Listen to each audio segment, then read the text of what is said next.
Hey folks, we made it to our last video. So this video is all about the nucleus, and that is the DNA containing DNA containing control center. Okay, folks? And there's going to be three parts of the nucleus that we focus on.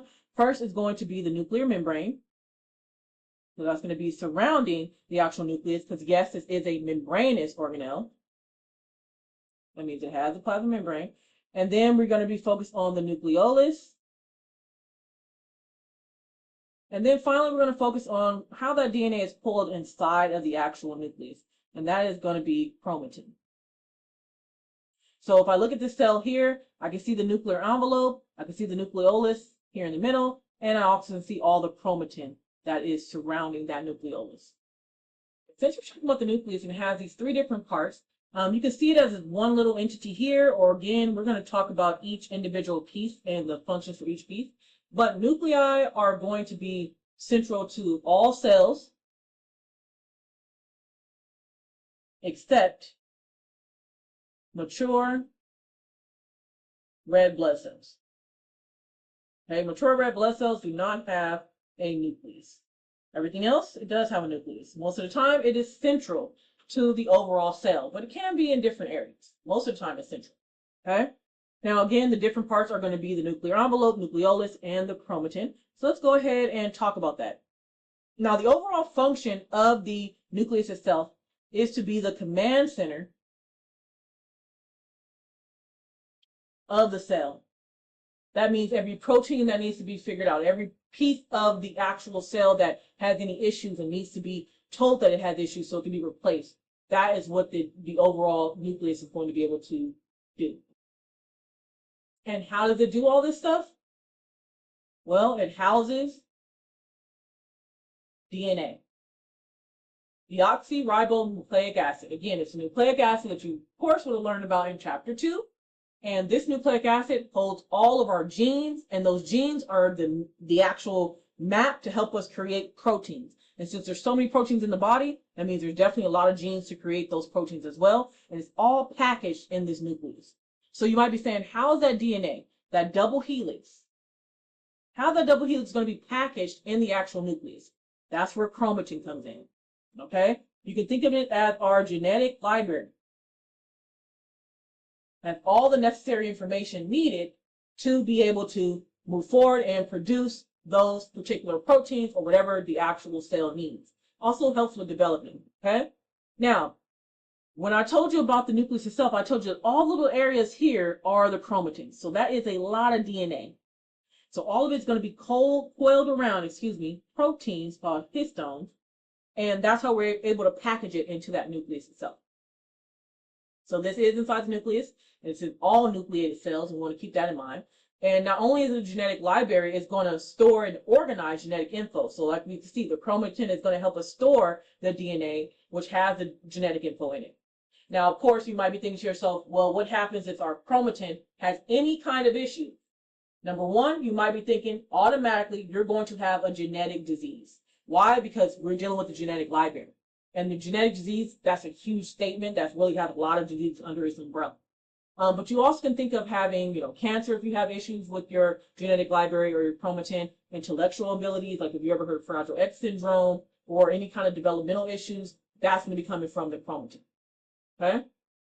Now let's think about what the chromatin is surrounding, and that is the nucleolus. The nucleolus is going to be our ribosome factor. So you're thinking, wait a minute, ribosomes, we talked about these already. Yes, ribosomes have to be made as well. And so ribosomes are made of multiple subunits. And those subunits have to be created so we can make a ribosome that can then be free in the cytoplasm or be bound to a rough endoplasmic reticulum, for example. And those different ribosome subunits are made in the nucleolus. And so that's what ends up being very, very important for that.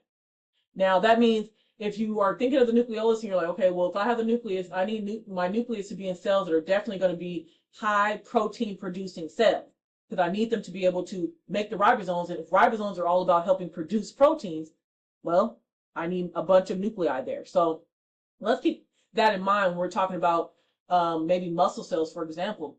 muscle cells have the ability to have multiple nuclei because they need to make sure that they have all the proteins necessary to keep on building those muscles up. And they are very long cells. So muscle cells are actually longer in length and bigger than a lot of other cells are. You also see these, of course, in neurons or plasma cells in, your blood components. So just keep all those in mind as well.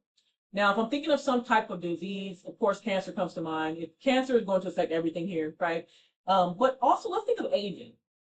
When you age, like say you have collagen, and everybody's like, oh, people drink, I'm drinking collagen and all that kind of stuff, so they don't have, wrinkles and all that jazz.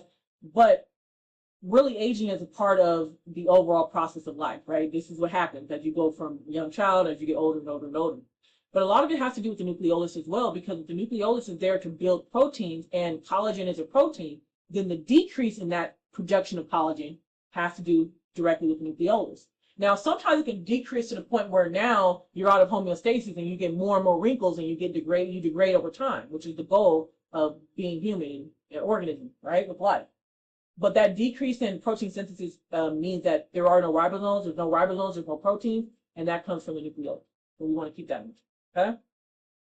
Next, we're going to have our nuclear envelope. And again, this is going to be our membrane that's going to hold the chromatin and the nucleolus. So again, you're going to have the nucleolus and the chromatin surrounding it, all in this nuclear envelope. And so that's our membrane. And one thing that's pretty cool about it is that it actually has pores as well. And we call those nuclear pores. Why would this be important? Because again, we want to make sure that only certain substances can come into the nucleus. If it's housing our genetic library, we don't want no smoke with anything strange coming into the nucleus and causing any kind of disruptions, issues with genetics. And also don't forget there's epigenetics, meaning after you already have your genes, you can still change your genes due to your environment. And these nuclear pores, you don't want to have things just being able to go in and affect your chromatin or your nucleolus.